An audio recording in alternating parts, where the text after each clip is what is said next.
Okay, so talking things through, there was another very interesting idea, or rather two ideas worth discussing, and that's about shame. Because we often can't say something because we feel ashamed, but we found an interesting thing that as soon as you say it to someone you trust and you see that the world doesn't fall apart, you realize that everything is okay. Like you can keep on living. Yes. Yes. So roughly speaking, it's really just another facet of the fact that shame is something that genuinely needs to be talked through, right? And only through experience, by saying it and seeing that the reaction is reasonable, you kind of accept it and your brain understands that it's okay to do that and it just reinforces it. But tell me, what if, for example, you confess to something, but you weren't supported? And it's as if you got reinforcement that you shouldn't have done it. What can be done in this situation? Yes, there are moments like that when you're not heard, even though you confessed very honestly. And that doesn't mean that, well, that's it, I'm never going to do this again. It's not about that at all. It just means that it's not the right person. If you were 100% open and weren't heard, it just means the person wasn't the right one. Perhaps, hypothetically, the volume of what you shared was so large that the person wasn't ready to take it in at that moment. Maybe they need some time, and after some time, they will be ready to accept it. Here again, it's about how we intuitively always choose the person we're ready to interact with. And it's actually very difficult to build a relationship with someone who is ready to fully accept you. That's where a lot of fears come up, because in fact, yes, you match in volume, you're the same, but a lot of things come out. You have some thoughts, he has some thoughts. And for most of the relationship, it's as if you're playing out what you've imagined for yourselves rather than what's actually there. And it's easiest to interact with someone who is a bit smaller than you, because you know in advance that, well, you'll come out of this relationship like on top. Like I'm the winner. Yes, I understand. Okay. And there's a second point that I've never really thought about before, that if you suppress something and you think you're suppressing one emotion, you think you're suppressing one, but in fact, you're suppressing everything at once. That is, if you suppress pain, you also suppress joy and pleasure. It doesn't happen that you mute one thing and the other level stays the same. So suppression is like a total suppression of everything. Yes. And what should one do here too? Here, if you're suppressing pain, it means it's time to look into your pain. If you're suppressing, well, like a sense of shame, then it's time to look into love. And everything seems to have some kind of antidote. And a time just comes when you're finally ready to do it and you need to do it. I remember so vividly the moment when a close friend of mine once asked me a question. She said to me, "Why don't you ever laugh out loud?" And I remember that I went home and I probably cried for about an hour after that because, well, I couldn't laugh out loud. I was in so much pain inside that I just couldn't let anything out. It was that stage of life when it felt like absolutely everything had just collapsed. And the only goal was survival. I was just, I don't know, hanging on by my teeth to work and earn money. And all I thought about was providing for everyone financially.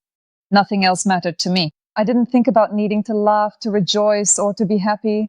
Like that just wasn't me at all. And when she asked me that question, it cut so deep that after I'd finished crying, naturally I felt, well, the first layer, what comes out? Resentment. Like, well, you don't understand me because you're not in my shoes. Everything that's happening in my life right now, you just don't understand the scale of it.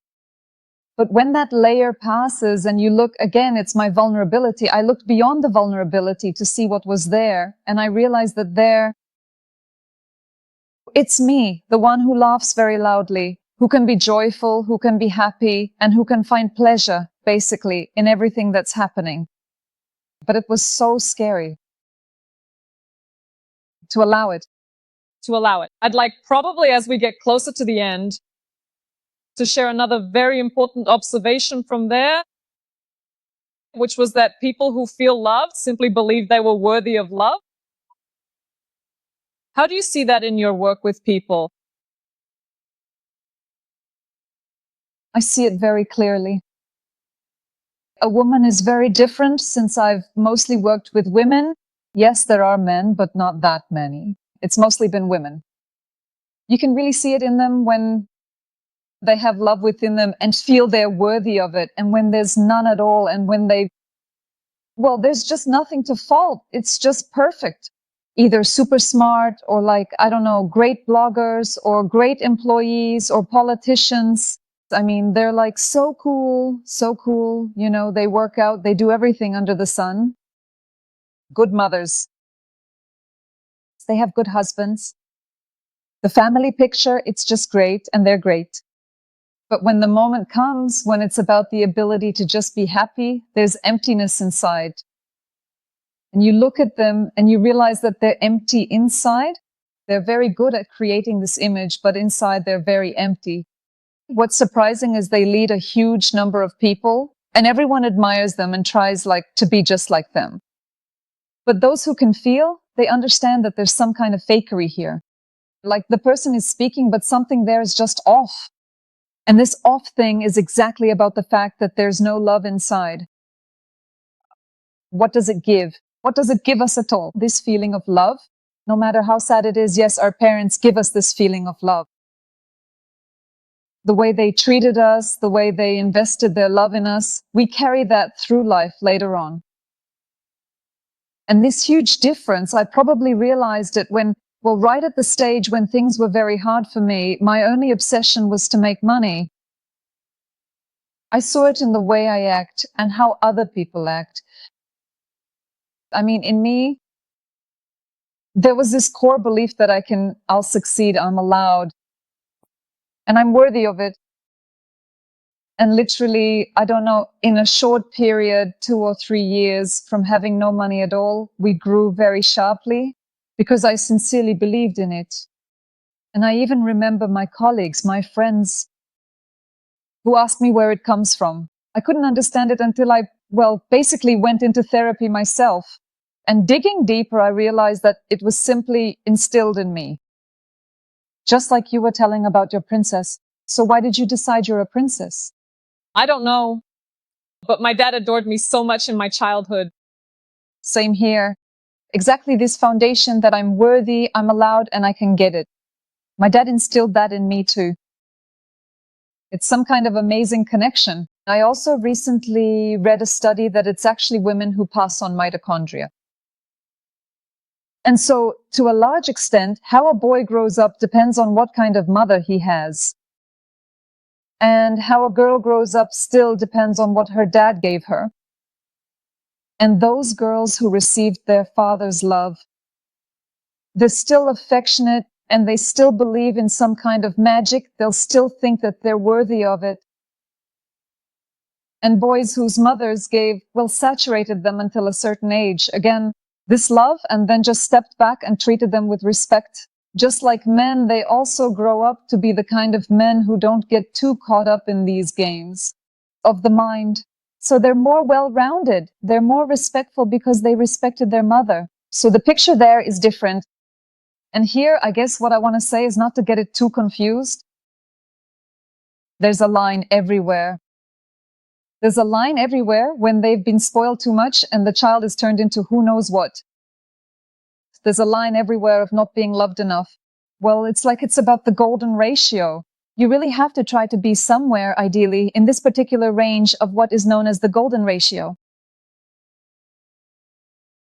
Okay, I just think our next chapter will be related to love in one way or another. I really want to ask the question of how to increase self-love, but I'll ask that in the next video of our conversation. And probably to everyone else, I wish that if you have children, you just love them and give love not only probably to your own children, but to children all around. Because it seems to me, I don't have children, of course, but when I see them, I really want everything to be great for them to receive love. Because, children are what will be after us, and basically we're building this world for them. So I want them to get this world in the best possible version that it can be. Yeah, cool.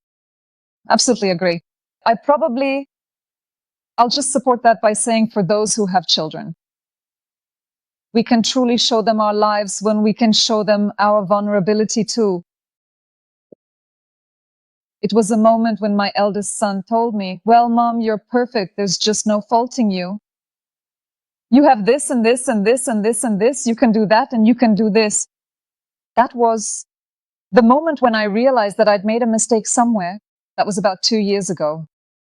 And then I showed him my other side. And he was a bit shocked, of course. Afterwards, when I asked him, do you still think I'm perfect? He says, well, you're fun.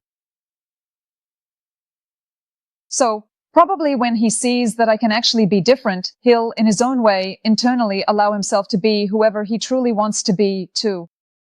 Anyway, love your children and stay happy. That's all. Bye-bye. Bye.